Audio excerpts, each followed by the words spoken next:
L'éveil des peuples africains. Une révolte contre la soumission. La majorité des pays africains se trouvent soumis aux intérêts immédiats des blocs occidentaux, au détriment des aspirations profondes de leur population. Ce choix, qui s'apparente à une volte-face face aux stratégies d'oppression élaborées par les puissances occidentales, est d'une tristesse désolante. En effet, ces stratégies, forgées au cours des temps les plus obscurs de l'histoire coloniale, rencontre maintenant l'opposition d'une génération consciente et éveillée qui refuse de se laisser berner par de telles manigances. Les dirigeants politiques africains, trop souvent obnubilés par des modèles de gouvernance qui profitent à des élites étrangères, semblent ignorer qu'un changement majeur s'opère dans les moindres recoins du continent. Un réveil progressif des peuples, autrefois opprimés, se manifeste. Ce mouvement est particulièrement palpable face à la complicité de certains leaders, véritables marionnettes au service d'intérêts étrangers, qui ont conduit leur nation à une pauvreté chronique, tout en préservant des privilèges pour eux-mêmes. Dans un monde en constante évolution, il est alarmant de constater que certains dirigeants continuent d'appliquer des stratégies héritées des siècles passés, essayant de maintenir leur population sous un joug qui ne se justifie plus. Des présidents, souvent arrogants, s'accrochent à leur pouvoir en ignorant la souffrance quotidienne de leurs concitoyens. En effet, ils choisissent l'intérêt de leurs maîtres occidentaux plutôt que le bien-être de leurs peuples affamés. Il est essentiel de reconnaître qu'il est grand temps d'appeler à la responsabilité tous les dirigeants africains.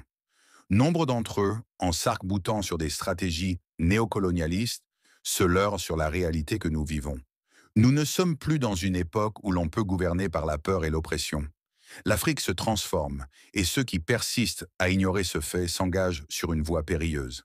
Les temps changent, et l'immobilisme ne pourra plus se cacher derrière l'illusion d'un pouvoir intact.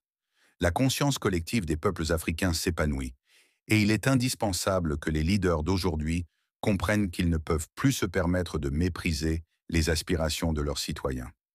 L'avenir de l'Afrique se construit désormais sur la base d'une nouvelle idéologie, empreinte de justice et d'égalité.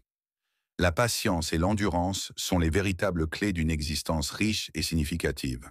Ce qui se déroule avant que le vent n'apporte ses fruits est particulièrement crucial pour certains pays africains, qui souffrent sous le poids d'un néocolonialisme insidieux. Ces nations sont souvent sous la coupe de politiques africaines marionnettes, instruments de la puissance étrangère, et leur arrogance risque de les mener à leur propre perte.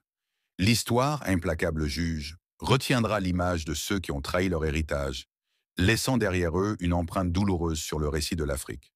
Après leur mort ou la fin de leur pouvoir, ces leaders seront perçus non pas comme des héros, mais comme des acteurs d'une tragédie nationale.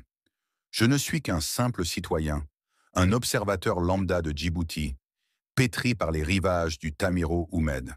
Ma voix peut sembler anonyme dans le grand concert des événements mondiaux, mais je ressens profondément que l'Afrique est à un tournant décisif. Un mouvement de révolte, une perturbation imminente anime le peuple, prêt à redéfinir l'équilibre politique du continent.